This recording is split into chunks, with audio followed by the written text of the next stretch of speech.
Overview of SP3R2 and it's feature. প্রথমে এটা করাবো, তারপরে এটা করাবো। তাহলে ওভারভিউ যদি দেখি এখানে কি কি আছে, the AMD chipset for processor socket SP3R2 is the AMD X399 chipset. তার মানে এই প্রসেসর সকেট, এই SP3R2 যেখানে যে মাদারবোর্ডে আছে, সেখানে কি ধরনের চিপসেট ব্যবহার করা হয়? AMDর ক্ষেত্রে AMD X399 chipset. The chipset is design for use with the AMD Ryzen Threadripper processor which use the SP3R2 socket।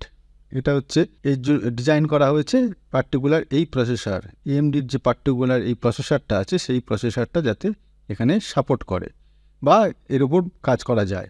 It supports for quad channel DDR4 memory. DDR4 মেমোরির কোয়াড চ্যানেল এই সকেটে support করবে বা এই মাদারবোর্ডে support করবে। PCI 3.0 lens. PCI যেটা জানো, PCI slot কাকে বলে, সেই PCI স্লটের ভার্সান হচ্ছে 3.0, মানে খুব হাই, মানে খুব ফাস্ট হবে।